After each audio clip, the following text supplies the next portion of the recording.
We're also talking today about an extraordinary story that's been broken by the Times about one of my colleagues, the Conservative MP William Wragg, who has been subject to what I believe they call a honey trap sort of sting. I think it's called spear phishing, where people contact you on your mobile phone or any other electronic device, people you've never heard of before, and try and entice you to do stupid things. And apparently Will Wragg has fallen. He has been speared by the spear trap. There was a group of people, one called Charlie, one called Abe, I understand, contacting members of Parliament, claiming to have met them either at a party conference or at a Commons bar, and trying to open up an amorous line of text with them. And Matthew, Will seems to have fallen for this hook, line and sinker.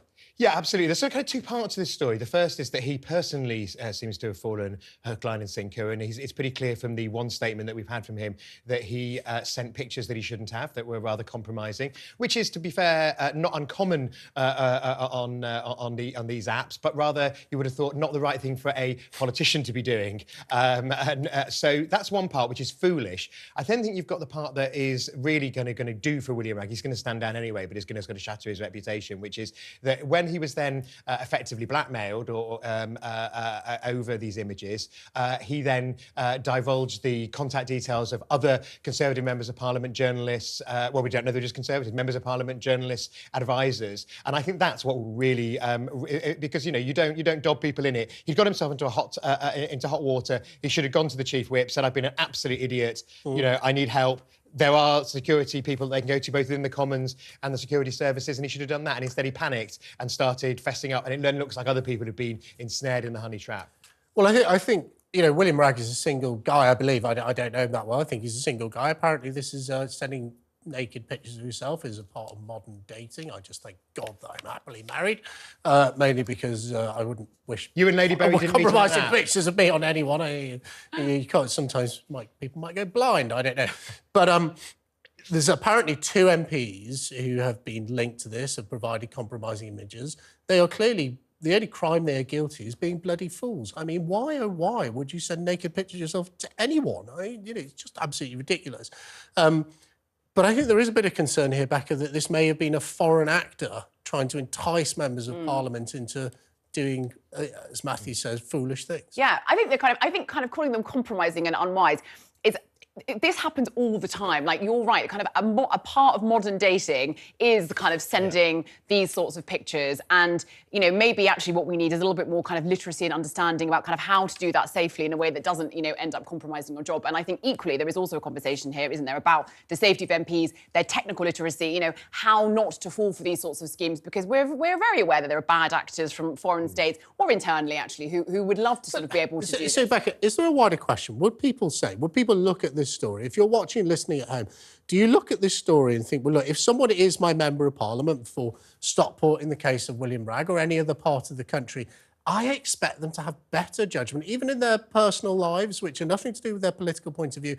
I expect them just to have better judgment than sending a naked picture of themselves because it is so compromised. Yeah, I think have better judgment on how to do it, but I think kind of trying to police people's private lives, I think is kind of unnecessarily prurient. Like, this does happen. He's a young bloke, he's single, this happens on all kinds of apps. I think the silly thing is, that he obviously was very identifiable, got into hot water and has now implicated other people. So this is not... Yeah, but Becky, you can't police people, nor should we try and police people's private lives. But isn't there an expectation where people are members of Parliament representing the United Kingdom? Some of them, he has never been in government, he's always been a backbencher, but some people... Chairs a select committee. Or it chairs a select committee. There's just an expectation of the public is, this is just a daft thing to do. I want my politicians to have better judgment. Daft to get caught, daft to fall for the... Well, just daft, not daft to get caught, it's just daft to do it. No, it literally happens all the time. And I think, he's a young bloke, he's on an app, he thought he was talking to someone that was interested in him. I can totally understand how this has happened. He didn't understand how to do it in a way that didn't compromise himself. And the stupid thing was that he didn't have the kind of technical understanding to figure out what... there are ways of sending those self-destruct and etc. all this so kind the of young stuff. people tell us. Yeah, you can do it safely, because it is I think there's an issue about people away. going forward. If I was a foreign actor, I'd be in the student in the Conservative Future, or whatever it's called now, in Young Labour, and then because you kind of be gathering material for use later on. But I mean, these apps. I think the other thing is there's a big sort of gap between most people in the country who are married or are older and people in their 20s and early 30s who use these apps where sending compromising photos. What I know it's just a changed world. I must admit, I don't claim to understand it. But is there also a wider point?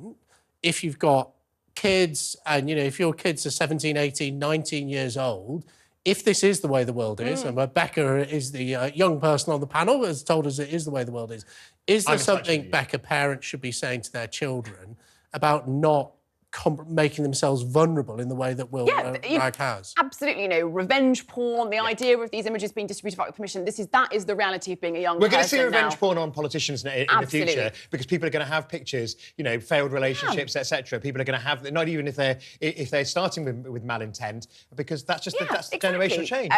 Deep fake porn, all that kind of stuff. So it's all the reality now of being online. So I think if you're a parent watching the show today, what do you say to your 17, 18, 19-year-old daughter or son about this, how they own their own body image and not to share it? Do it with someone that you trust. Make sure that you can't see, your face. Make sure that the images, delete and and they're not something. Don't start an OnlyFans. Don't and do it with someone that you trust. And if you feel like someone's using your images without your consent, you have to ask. It's an offence. And you have to own it. And you have to own it. And that's what and actually one of the depressing things about this is he kind of had shame about it. And yes, of course, for a lot of people, it's embarrassing. A lot of people wouldn't quite understand it, wouldn't get it if they hadn't been in this world before. But instead of owning it and sort of saying, I shouldn't have done it, I should have had them as self-destruct, he's then dragged other people into it, which I think is the absolute killer. Well, I think the only thing you can say about it is he has come forward, he's admitted it, he's talked about. He's talked to the press about it. I think quite a sensible thing for him to do, because it's going to come out anyway. He may as well tell his side of the story first. I just have some concerns, is that if you are a foreign state and you have compromising material on anyone, the MP's phone number, you're not going to be asking them for Jake Berry MP's phone number, because frankly, no one cares about Jake Berry MP. It will be the Foreign Secretary, David Cameron. It will be the Prime Minister. It will be the Home Secretary. Now, there's WhatsApp. Every MP really has access to every other MP's contact details, because Tory MP WhatsApp group. Labour Party will have the same. I mean, in the days when I was at the BBC, you had a book on your desk with everybody MP's phone numbers in it. A special BBC directory. Yeah. So it's, and the other thing is he's standing down and he's only in his mid-30s. You just 36. Hope, you hope this doesn't put a total shadow over the rest of his life. Absolutely. Yeah, because William Wragg is a good guy. He's just made a very, very silly mistake, which he has owned up to. So more power to Will for doing that.